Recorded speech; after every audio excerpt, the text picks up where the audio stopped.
Damai sejahtera Allah yang melampaui segala akal, itulah yang memelihara hati dan pikiran kamu sekalian dalam Kristus Yesus Tuhan kita. Amin. Renungan harian gereja kita Jumat 5 Juli 2024 tertulis dalam Injil Lukas pasal 19 ayat 3. Ia berusaha untuk melihat orang apakah Yesus itu, tetapi ia tidak berhasil karena orang banyak, sebab badannya pendek.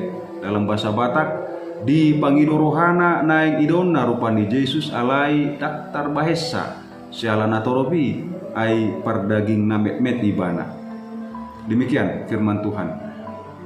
Saudara-saudara yang dikasih Kristus, pertama kita melihat Zakheus ingin tahu. Zakheus itu punya segalanya, tetapi dia berusaha untuk melihat orang seperti apakah Yesus itu, dan dia sangat ingin tahu tentang Yesus. Melalui ini kita mengerti bahwa kekayaan, posisi, pangkat, anak buah, kekuasaan di mana Zakheus punya segalanya, tetapi di suatu waktu atau ada sesuatu kekosongan dalam hatinya, sehingga dia berusaha ingin tahu tentang Yesus. Walaupun Zakheus belum mengenal Tuhan Yesus, namun dia berusaha untuk melihat Tuhan Yesus. Keinginannya bisa saja muncul karena sebelumnya Zakheus pernah mendengar berita-berita yang menghebohkan tentang Tuhan Yesus. Mungkin dia mendengar berita tentang kesembuhan Bartimeus. Karena itu muncul rasa penasaran untuk melihat seperti apa Yesus itu. Tetapi lebih dari itu, maka yang paling menarik mungkin bagi Zakheus adalah dia pernah mendengar bahwa Yesus memiliki murid yang bekas pemungut cukai namanya Matius yang bisa diterima oleh orang sehebat ini. Sedangkan Zakheus biasa tidak diterima orang. Dia tidak bisa masuk rumah ibadah dan tidak disukai orang. Dan biasanya orang hanya mau menerima Zakheus karena mereka perlu sesuatu darinya.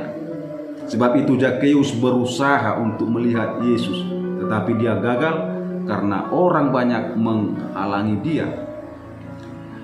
Ada sesuatu kekosongan dan kehausan akan Tuhan di dalam hati manusia yang tidak dapat dipuaskan oleh ciptaan apapun yang ada di dalam dunia ini selain oleh Tuhan saja. Berkaitan dengan itu, Zakheus pernah menjadi orang yang kesepian. Ketika sedang berjalan-jalan di tengah kota, ia bisa merasakan tatapan benci orang-orang tertuju kepadanya. Namun hidupnya kemudian berubah total. Clement dari Alexandria, salah seorang bapak gereja, mula-mula berkata bahwa Zakheus selalu menjadi pemimpin Kristen yang disegani dan gembala jemaat di Kaisarea. Ya, ini adalah Zakheus, si kepala pemungut cukai yang pernah memanjat pohon ara untuk melihat Yesus. Lengkapnya Lukas 19 ayat 1 sampai dengan 10. Bapak Ibu saudara-saudara yang dikasihi Kristus, apa yang mendorong Zakheus untuk memanjat pohon itu? Di mata orang Yahudi, para pemungut cukai dianggap sebagai pengkhianat karena membebankan cukai yang tinggi dari bangsanya sendiri demi kepentingan kekaisaran Romawi.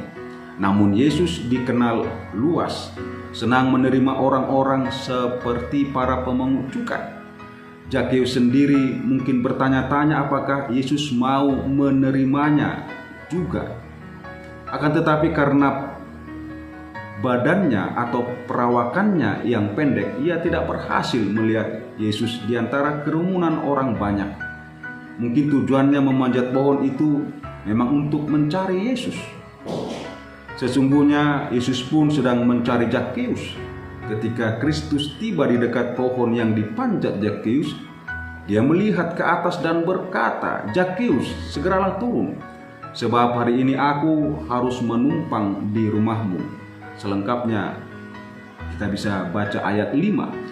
Yesus memandang sangat perlu dirinya bertamu di rumah seorang pendosa yang dikucilkan orang. Bayangkan Bapak Ibu Saudara-saudara, Sang Juru Selamat dunia ingin meluangkan waktu bersama seseorang yang dijauhi masyarakat. Lalu apa perenungan firman ini bagi kehidupan kita saat ini? Apakah yang perlu dipulihkan dalam kehidupan kita, dalam kehidupan Bapak Ibu, dalam kehidupan saudara-saudara?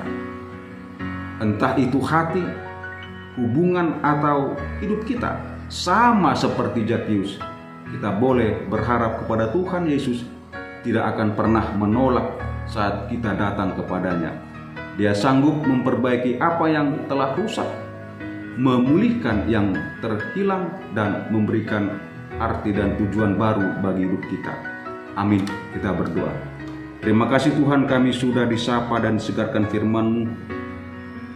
Luar biasa pribadi dan perubahan hidup seorang Zakheus yang punya segalanya, tetapi ada kekosongan yang tidak dapat diisi oleh manusia, oleh siapapun selain hanya Tuhan. Kekosongan itulah yang membuat Zakheus ingin tahu dan mencari seperti apakah Yesus itu. Itu boleh juga berlaku bagi kami. Kadang di tengah sibuknya pekerjaan, padatnya aktivitas sehari-hari, ada waktu di mana kami merenungkan seperti kekosongan dalam hati kami. Tuhan, biarlah kami juga boleh belajar seperti Zakheus untuk mencari Tuhan, dan biarlah Tuhan juga boleh membantu kami mengisi kekosongan kami dengan damai sejahtera-Mu. Ampuni dosa kesalahan kami Tuhan, dalam Kristus Yesus kami sudah berdoa dan mengucap syukur. Amin. Anugerah Tuhan kita Yesus Kristus dan kasih setia Allah Bapa serta persekutuan Roh Kudus kiranya menyertai saudara-saudara hari ini sampai selama-lamanya. Amin.